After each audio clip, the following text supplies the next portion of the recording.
What's up, y'all? It's the J. Roos Theory. Once again, chilling up high.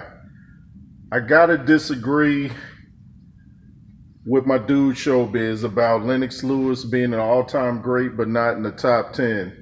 I know Lennox Lewis disagrees too. I know Showbiz is saying that Lewis fought dudes who never passed their prime, and he was saying that Hasim Rahman wasn't a world beater and he got knocked out by him, but Buster Douglas wasn't a world beater either. He beat Mike Tyson. Guys that are at the top usually lose to dudes that you wouldn't think they would lose to for some reason. I don't know if they just can't get up for those fights or just what. But like I said, Mike Tyson lost to Buster Douglas and Lennox Lewis lost to Oliver McCall, but at least Lewis got revenge on Hasim Rahman and knocked him out in 4 rounds quicker than Hasim beat him.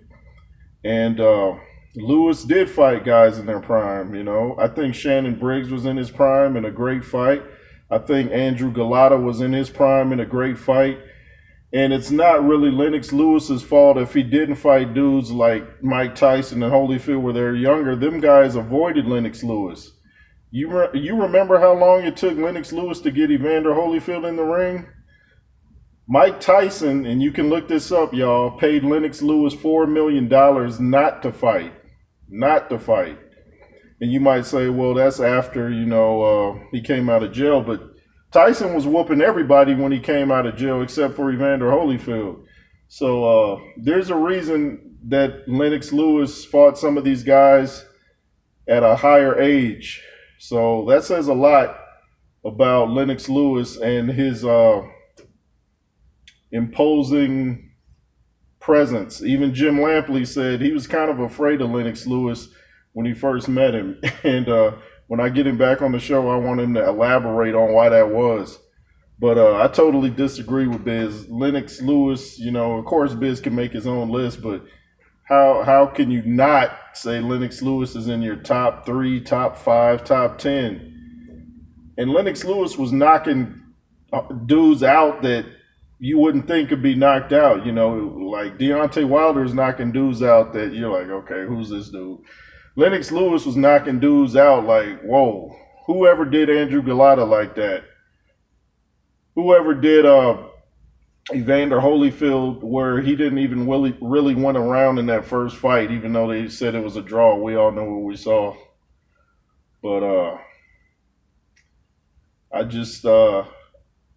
Lennox Lewis is one of the hardest punching heavyweights I've ever seen.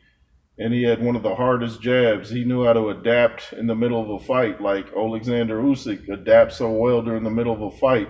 Great champions do that. And I think Lennox Lewis would have most of his opponents intimidated before they got in the ring. He had kind of like a silent intimidation factor about him. He was kind of like when he was boxing these dudes, I would notice in the press conference, he kind of had a presence like a black version of Ivan Drago. Like he didn't have to say much. I saw his press conference with Tony Tucker, and Tony Tucker started acting out of character and stuff like that. And you know why? It was the quiet presence of Lennox Lewis, that Ivan Drago thing where you ain't got to even say nothing. Just your size alone is intimidating people. And people didn't want to fight Lewis. And Lewis beat Klitschko, Vitaly Klitschko. Short notice, fought him. He was in his prime. David Tua was in his prime. Mopped the floor with David Tua. Whoever mopped the floor with David Tua. So yeah, I disagree with you, Biz. Disagree, man. Be great to have a debate with you about that. I say Lennox Lewis is the top heavyweight of all time. George Foreman said that, credible. Al Bernstein said that in his book and said it on air. Very credible sources. Anyway, it's the J. Roos Theory. Make sure to comment, share, subscribe. LSR forever. Cash App, $J Roos 33. And be fearless. Yay.